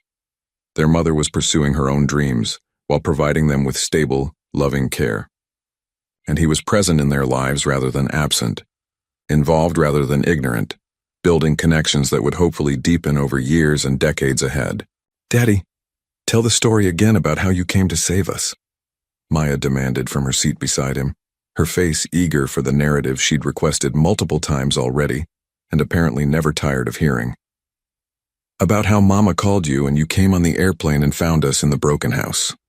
Alexander glanced at Isabella across the table, seeing her nod permission to share the story that had become mythologized in Maya's imagination as dramatic rescue rather than the more complicated reality of poverty, secrecy, and belated parental involvement. "Well," he began, launching into the kid-friendly version of events that emphasized adventure and reunion while downplaying the harsher elements of their former circumstances. "Your mama called me one day and said, 'Alexander, I need your help.' And I said, 'Of course, what do you need?' And she told me about 3 amazing little girls who were my daughters, but I didn't know about them yet. So I got on the fastest airplane I could find and flew all the way to Brazil, which is very far from New York across the ocean, and I came to meet you. And there you were, 3 beautiful girls, and I knew right away that I wanted to be your daddy and take care of you forever. And now we live in this nice house instead of the broken house," Sophia added, her serious face reflecting satisfaction with their changed circumstances. "And we go to school and learn things, and Luna makes art, and I'm good at math. And we have a daddy who loves us," Luna said softly, her artistic soul attuned to emotional dimensions of their story. "We didn't have a daddy before, and now we do, and that makes our family complete." Alexander felt his throat tighten with emotion at Luna's simple declaration, at the suggestion that his presence had somehow completed their family, despite that family looking nothing like traditional nuclear structures presented in children's books and media. "And I'm very lucky to have you," he said, making eye contact with each girl in turn, "because having 3 daughters makes me happier than anything else in my life. You're the best thing that ever happened to me, even if I didn't know you existed for 5 years." "Are you going to marry Mama so we can all live together?" Maya asked with the directness characteristic of 5-year-olds who hadn't learned to avoid awkward questions. "My friend Anna's parents live in the same house, and she says that's because they're married. Are you and Mama going to get married? Alexander saw Isabella's eyes widen slightly at the unexpected question, saw her open her mouth to deflect or explain. But he spoke first to take the pressure off her and address his daughter's query honestly. Your Mama and I aren't going to get married, Maya, because marriage is for people who are in love and want to be partners for their whole lives. And your Mama and I are friends and co-parents, but not in love with each other that way. But that doesn't mean our family isn't complete or good. It just means our family has a different structure than some other families, and that's perfectly okay. Some families have parents who live together. Some have parents who live separately. Some have one parent, some have two moms or two dads, or two. What matters isn't the specific structure. It's that everyone is loved and taken care of, which you definitely are. Maya considered this explanation with her characteristic intensity before nodding acceptance. Okay. As long as you don't go away forever, Daddy. You can live in a different house as long as you come back all the time and don't disappear. I promise I'll always come back, Alexander assured her, making the vow with full awareness of its weight and his determination to honor it, regardless of business demands or personal convenience. You're stuck with me for life now, all three of you. I'm your daddy forever, no matter what. 3 years later, Alexander stood in the arrivals area of JFK International Airport, scanning the crowd of deplaning passengers for 3 specific faces he'd been waiting weeks to see after an unusually prolonged separation caused by schedule conflicts and school obligations that had kept Sophia, Luna, and Maya in Sao Paulo longer than usual between visits. At 8 years old now, the triplets had grown taller and more mature, their faces losing the rounded softness of early childhood and beginning to show hints of the distinctive beauty they'd possess as teenagers and adults. They'd become increasingly comfortable traveling between Sao Paulo and New York as they'd grown older. The monthly rhythms of Alexander's life and their school schedules, creating patterns where they spent regular extended visits in his New York penthouse, experiencing their father's world while maintaining their primary residence and daily lives in Brazil, with their mother. He spotted them emerging from the international terminal, Isabella accompanying them as she did for these transition trips. All 4 travelers showing the exhaustion characteristic of overnight flights, but with faces brightening visibly when they saw Alexander waiting. Maya saw him first. She always did, her eyes constantly scanning for her father's presence. And she broke into a run despite her mother's cautioned warning about running in airports, launching herself at Alexander with the unrestrained enthusiasm that characterized her approach to life. He caught her easily, swinging her up despite her increasing size, breathing in the familiar scent of her hair while she chattered about the flight and the movies she'd watched and the snack boxes they'd been given. Sophia and Luna approached more sedately, hugging him with warmth but with the developing dignity of 8-year-olds who were becoming aware of how they appeared to others and wanted to project maturity. Isabella hung back slightly, letting the girls have their reunion moment before stepping forward to greet Alexander with the friendly professionalism that characterized their co-parenting relationship after 3 years of collaborative child-rearing. They were perfect on the flight, Isabella reported, the exhaustion in her voice suggesting the overnight journey with 3 children had been less than restful despite their good behavior. Maya barely slept because she was too excited, but Sophia and Luna got a few hours. They ate well and didn't fight too much, so I'm calling it a successful trip. You look tired, Alexander observed with concern, noting the shadows under Isabella's eyes and the tension in her shoulders. How long are you staying before heading back? Can I take you all to lunch so you can rest a bit before your return flight? Isabella shook her head, already pulling up her phone to check her schedule. I'm on a return flight in 4 hours.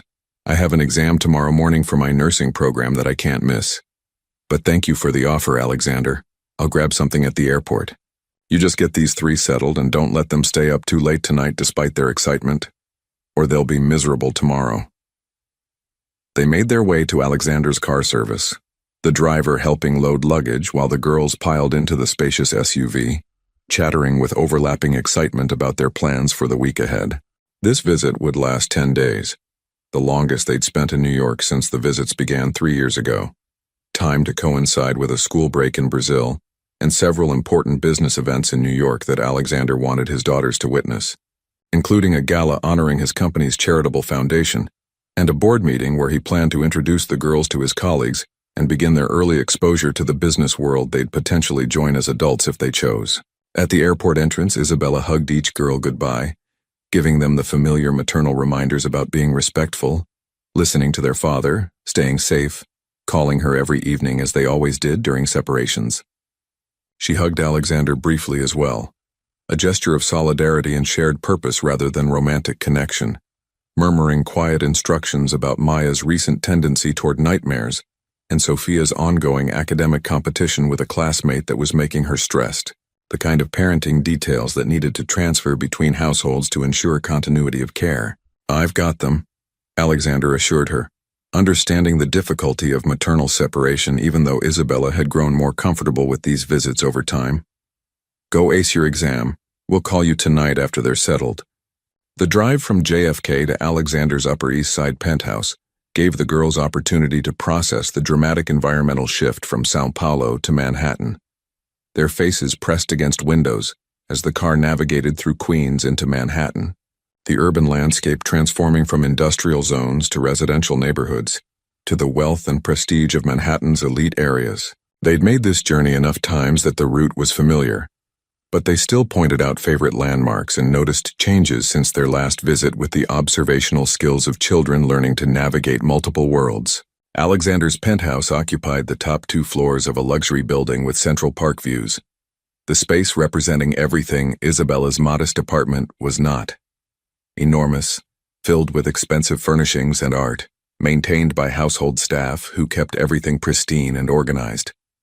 The girls had their own rooms there, decorated to their individual preferences and maintained between visits as permanent spaces rather than guest accommodations. Physical representation of Alexander's message that his home was their home, and they belonged fully in his world despite spending most of their time in Brazil. They settled in quickly with the ease of familiarity, unpacking their belongings and claiming their spaces before gathering in the penthouse's expansive living area, where floor-to-ceiling windows offered spectacular views of Central Park and the Manhattan skyline beyond. Alexander's housekeeper, Margaret, had prepared welcome home treats, freshly baked cookies and fruit smoothies, and the girls settled on the comfortable sofas with their snacks, while Alexander sat nearby, content to simply be present with them after weeks of separation.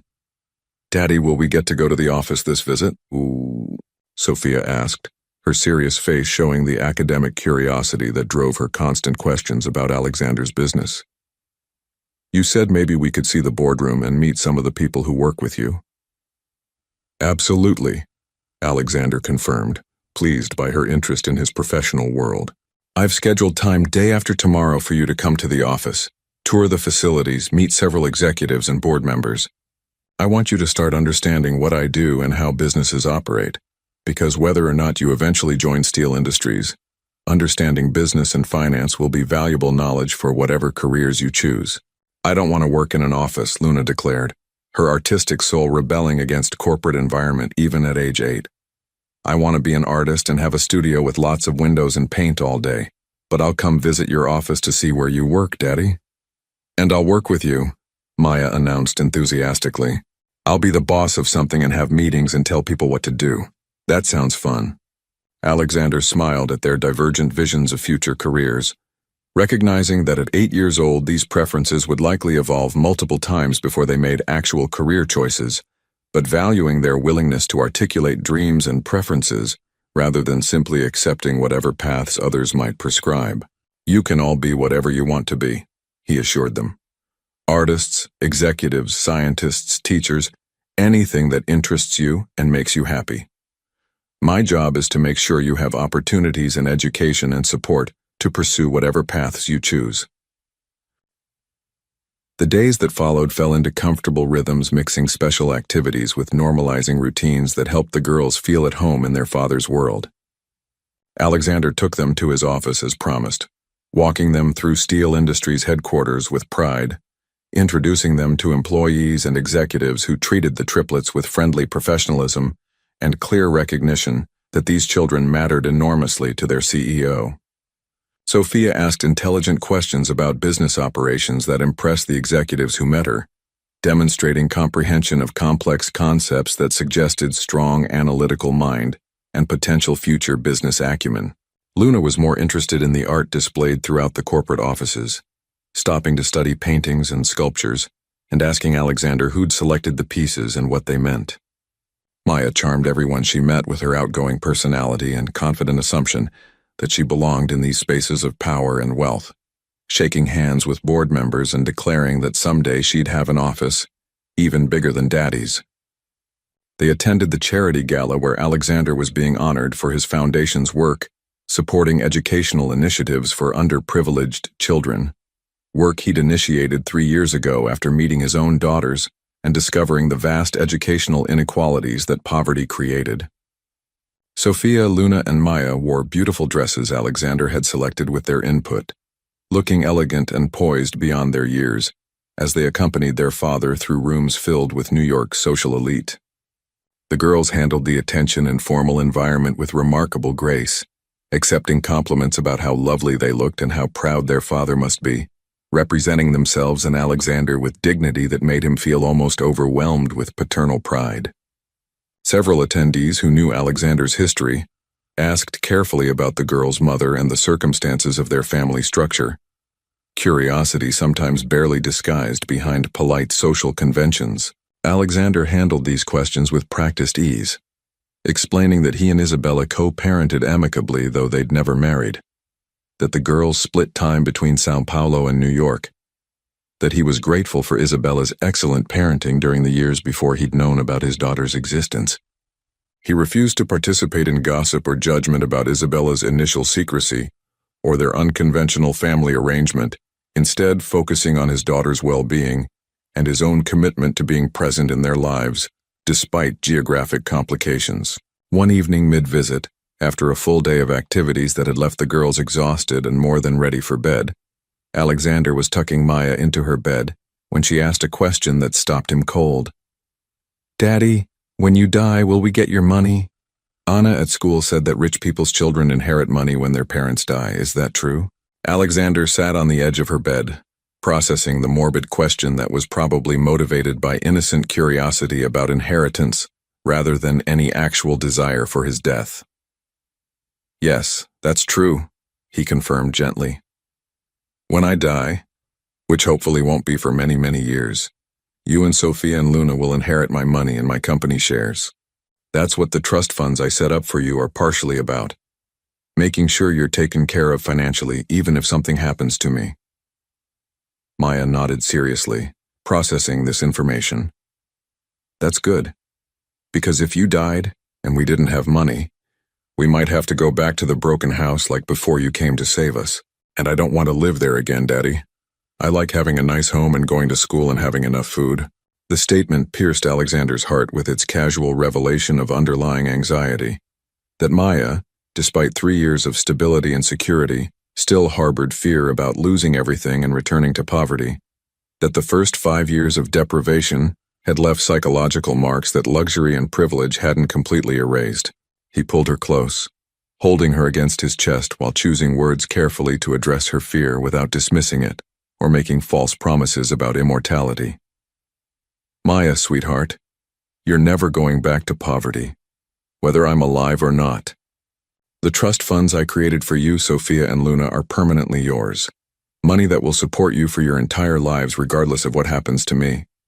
Your mama has resources now too, so even if something happened to me tomorrow, you'd all be financially secure. And I'm healthy and plan to be around for a very long time, so hopefully this is all theoretical and you won't need to think about inheritance for decades. But I understand being worried about losing security once you've experienced not having it. Does that make sense?"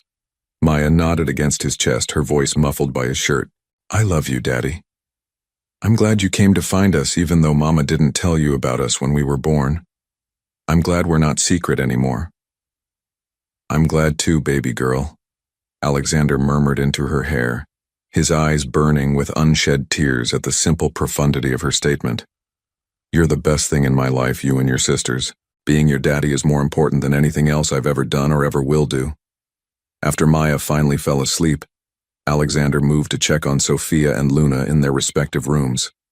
Luna was already sleeping soundly, her artistic sensitivity making her typically the first to succumb to exhaustion after busy days, but Sophia's light was still on, and he found her sitting in bed with a book, her serious face concentrating on whatever text had captured her attention. "What are you reading?" Alexander asked, settling into the chair beside her bed that he occupied during their evening conversations. Sophia showed him the cover, a young adult novel about a girl navigating family complexity after her parents' divorce. "It's good," she reported, "but kinda sad. The girl in the story has to go back and forth between her mom's house and her dad's house, and she never feels like she completely belongs anywhere because she's always leaving half her stuff and half her life behind when she switches homes." Alexander heard the subtext in Sophia's book report, recognizing that she was processing her own experience of splitting time between two countries and two households through this fictional character's journey. "Do you feel that way?" he asked gently. "Like you don't completely belong in either place because you're always moving between here and São Paulo?" Sophia considered the question with her characteristic seriousness before answering honestly. "Sometimes. Like when I'm in São Paulo, I miss you and my room here and some of my New York friends from the activities we do. But when I'm here, I miss Mama and my São Paulo school and my other friends there. It's not bad exactly. I like having two homes and two lives in different places, but it's also kind of hard always saying goodbye to someone and something when I have to travel." Alexander nodded, validating her feelings while trying to offer perspective that might help her conceptualize their arrangement as enriching rather than purely difficult. "That sounds really challenging, Sophia, and I'm sorry the logistics of our family create that complication for you. But I want you to know that you do completely belong in both places. You're not a visitor or a guest in either home. You're a full member of both households. Your São Paulo life is important and real, and your New York life is important and real, and you get to be a person who has experiences and connections in two amazing cities that most people never get to know as well as you will. Does that help at all? Or does it just sound like I'm trying to make you feel better about something that genuinely is hard?" Sophia smiled slightly at his self-aware question. "Little bit of both, Daddy. But I know you're right that it's also special to have two homes. Anna at school, she only knows São Paulo, she's never even been to another country. And I get to know Brazil and America both. That is pretty cool even when it's hard." They talked a bit more before Alexander kissed her goodnight and turned out her light, leaving her to sleep with the book on her nightstand and her serious face finally relaxed in rest. Walking back through the penthouse toward his own bedroom, Alexander reflected on the conversation and on Sophia's articulation of the complexity inherent in their binational family structure. She was right that the constant transitions created challenges and occasional sadness about always leaving someone or something behind. But she was also right that their arrangement provided experiences and opportunities that most children never received. True bicultural fluency, comfort navigating different environments, relationships in two countries, exposure to diverse perspectives that would serve them well in an increasingly globalized world. The remaining days of the visit passed with similar mixing of special activities and genuine connection. Alexander took the girls to Broadway shows, to museums, to Central Park, where they ice skated and fed ducks, and played on playgrounds that catered to affluent neighborhoods' residents. They shared meals where conversations ranged from silly jokes to serious discussions about current events, to nostalgic reminiscing about their early days together, when everything had been new and uncertain. They video called Isabella each evening as promised, the girls reporting on their adventures and Alexander briefly coordinating logistics and sharing observations about their well-being and behavior. On their final evening before returning to São Paulo, Alexander made a special dinner reservation at an upscale restaurant, known for welcoming families despite its elegant ambiance. As they sat together at a quiet table near the window overlooking the city lights, Alexander presented each girl with a small, wrapped gift, jewelry boxes containing delicate necklaces with pendant charms representing their interests. Sophia's featured a tiny book. Luna's showed a paintbrush and palette. Maya's displayed a globe symbolizing her curiosity about the world. "These are to remind you that I'm always with you even when we're on different continents," Alexander explained as they examined their gifts with delighted wonder. "And to remind you that I see who you are as individuals, Sophia the reader and thinker, Luna the artist, Maya the adventurer, and I love everything about each of you." They clasped the necklaces around each other's necks with his help, admiring how the pendants caught the light, touching them with reverent care that suggested these weren't just pretty accessories but treasured symbols of their father's love and attention. And sitting in that restaurant watching his daughters' faces glow with happiness over gifts that had cost him almost nothing compared to his vast wealth, but which clearly meant everything to them, Alexander felt gratitude for the phone call that had come 3 years ago and shattered his ordered life, for Isabella's courage in reaching out despite her fear of rejection, for the circumstances that had led him to discover daughters he might never have known existed. The following morning, Alexander accompanied the girls back to JFK for their return flight, Isabella having flown back to Brazil after dropping them off, and therefore not present for this goodbye. The airport farewell was harder than usual after such an extended visit, all 3 girls clinging to him with tearful insistence that the time had passed too quickly, that they didn't want to leave, that 10 days was too long until they'd see him again.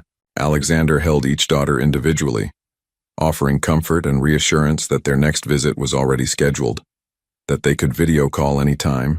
That distance didn't diminish his love or his commitment to being present in their lives to the maximum extent possible, given geographic reality.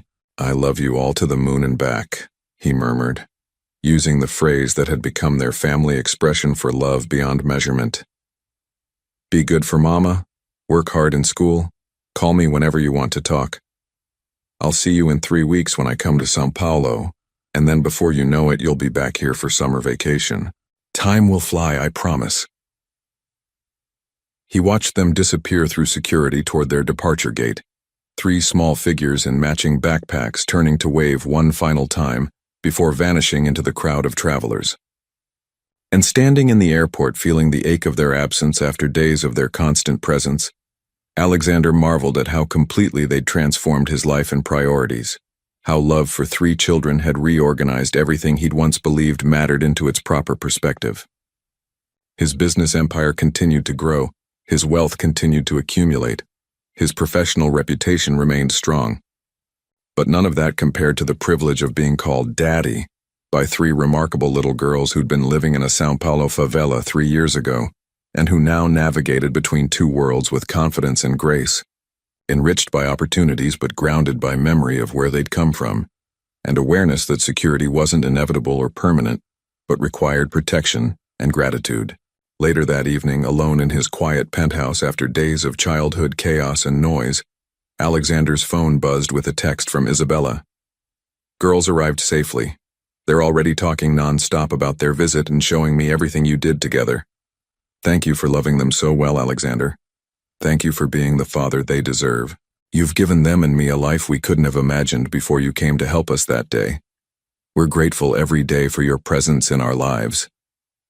Alexander stared at the message for a long moment, before replying simply, "Thank you for bringing them into the world and keeping them safe until I could find them. They're the greatest gift I've ever received, Isabella. We're all lucky to have each other, complicated as our family structure might be. Give them extra hugs from me. I miss them already."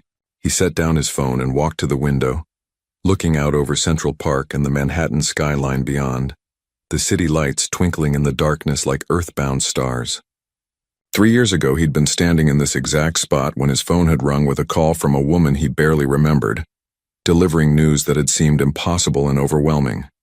Now, those 3 children were the center of his universe, their well-being and happiness the measure by which he evaluated all his choices and priorities.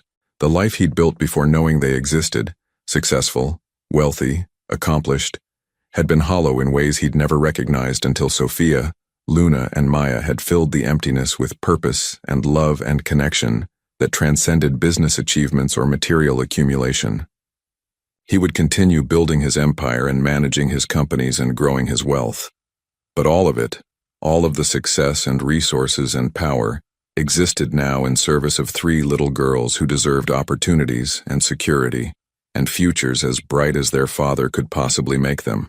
They were his legacy, his purpose, his greatest accomplishment, not the billion-dollar company or the charitable foundation or the professional accolades, but 3 human beings who called him Daddy and trusted him to protect them and loved him despite his years of unknowing absence from their lives.